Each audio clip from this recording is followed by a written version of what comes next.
Guys ഇവിടെ വലിയ statue വെച്ചിട്ടുണ്ട്. അതിൻ്റെ പേര് അർജുന. ഗൈസ് ഇവിടെ കുറച്ച് കടയൊക്കെ ഉണ്ട്. എനിക്കിഷ്ടപ്പെട്ട കടയാണ് നമ്മുടെ പത്മനാഭസ്വാമി ക്ഷേത്രം. ഗൈസ് അവിടെ ഒരു ക്ലോക്ക് ഉണ്ട്. അത് 1 മണി 2 മണി 3 മണിയൊക്കെ അടിക്കുമ്പോഴത്തേക്കും ഈ 2 ആടും ആ ആളിനെ വന്ന് മുട്ടും. അതാണ് ഈ ക്ലോക്കിൻ്റെ പ്രത്യേകത.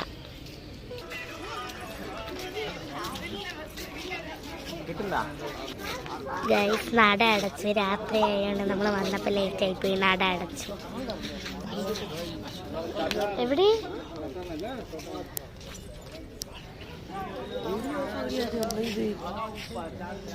ഗീസ് ഇവിടെ ഒരു പശു ഉണ്ട്. അതാണ് ചേട്ടൻ ഇത്ര നേരം പശു എന്ന് പറഞ്ഞുകൊണ്ടിരുന്നത്. ഇതിൻ്റെ മുകളിൽ പശുവിൻ്റെ സ്റ്റാച്ചു കൊടുത്തിട്ടുണ്ട്. ഇത് നമ്മുടെ കുളമാണ്. നമുക്കത് ഇവിടെ നിന്ന് കാണാൻ പറ്റില്ല. ഞാൻ അവിടെ പോയിട്ട് കാണിച്ചു തരാം. ഗൈസ് ഇതാണ് നമ്മളിവിടെ പത്മനാഭസ്വാമി ക്ഷേത്രത്തിൻ്റെ കുളം. ഇവിടെ നിന്നാൽ ക്ലിയർ ആയിട്ട് കാണാം. ഇവിടെ കുറച്ച് കുമ്പളയുണ്ട്. മഴ പെയ്യുന്നതല്ല, മീനുകൾ ശ്വസിക്കുന്നതാണ്.